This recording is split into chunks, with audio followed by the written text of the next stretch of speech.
So many people in quarantine lost their jobs. So many people don't have the privilege to work, right? And I have these doors that have opened for me to actually work, which I feel is an honor and a privilege. And so I want to do my best with this opportunity to create stuff that will inspire and give them an insight and maybe some cool different perspective too. A lot of people in life feel like they have to put on a front because maybe who they are isn't good enough. I want to be the type of person and leader who can tell people you don't have to put on a front. You don't have to act a certain way. Who you are is enough.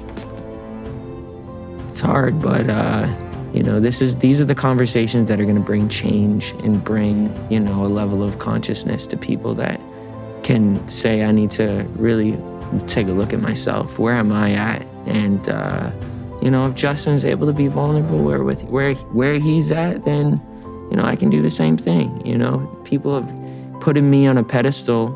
I didn't ask for that. You know, I love making music, but you know, there's a lot of people that love making music and they're not, you know, they're not in the position that I am. So, you know, a lot of that is not, you know, I can't say that I put myself in this position.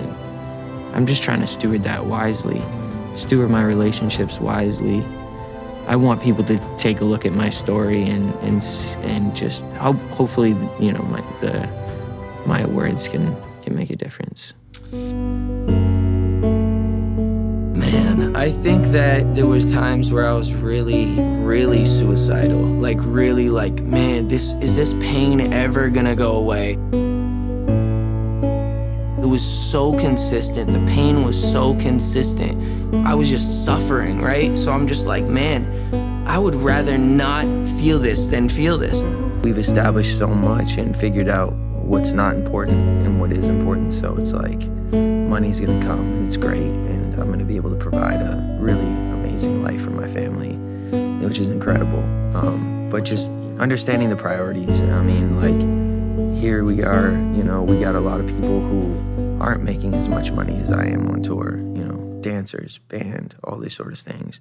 I think creating an atmosphere where everybody feels, I was telling Scooter this the other day, where everybody feels heard, valued, respected, and that their goals are, you know, obviously is matching with my goals, you know, and so that we can work on creating an atmosphere that's going to be conducive for them, you know, building their families and building their life. And, you know, for so long, it's like when you have these other things that you feel are going to fulfill you, whether it's money or success, you're so focused on the outcome that you're just not working on how do we get there? Is this going to be sustainable? You know, the tour became so dysfunctional because I was talking about this with Nick the other day. You got all these people that everyone starts off good on tour. Everyone starts off a family. But then by the end of the tour, everybody's got their cliques, because we're not creating, you know, we're not reminding everybody the focus and the mission and the goal. So I think taking that time that I was, you know, immature in the past and not ready to do that because things were more important. Taking that time to, you know, have those weekly meetings. To be a leader. To be a leader, exactly. To be a leader. That's it.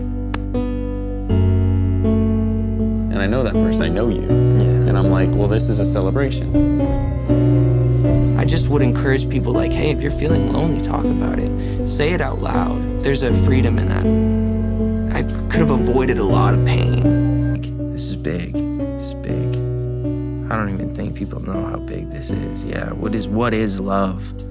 I mean, love is patient, love is kind, love doesn't envy, love doesn't boast, love isn't self-seeking, love isn't arrogant. Love is, you know, what Haley and I are doing every day, is waking up in the morning and making the decision to, you know, we have all these, everyone has selfish desires, you know, everybody has bad thoughts but just pushing those aside and saying I'm not gonna indulge in that because I have something, you know, you give me something that I want more than those things. I mean, the pain in this world, it's just so, it's obvious. And people are looking for hope, and they're looking for a way out, and they're looking for an escape, and they're looking for they're looking for truth, and they're looking for, and I'm just, I've gotten the opportunity with my journey to just see a God who accepts me, loves me. What is the reality? We are blessed, you know? And it's hard, that dichotomy of like, how can we mourn the loss of someone, you know, and accept that we are still blessed? I think it's a really hard thing to discover. But I think when you get there, it's a beautiful place to be. Beautiful place to be.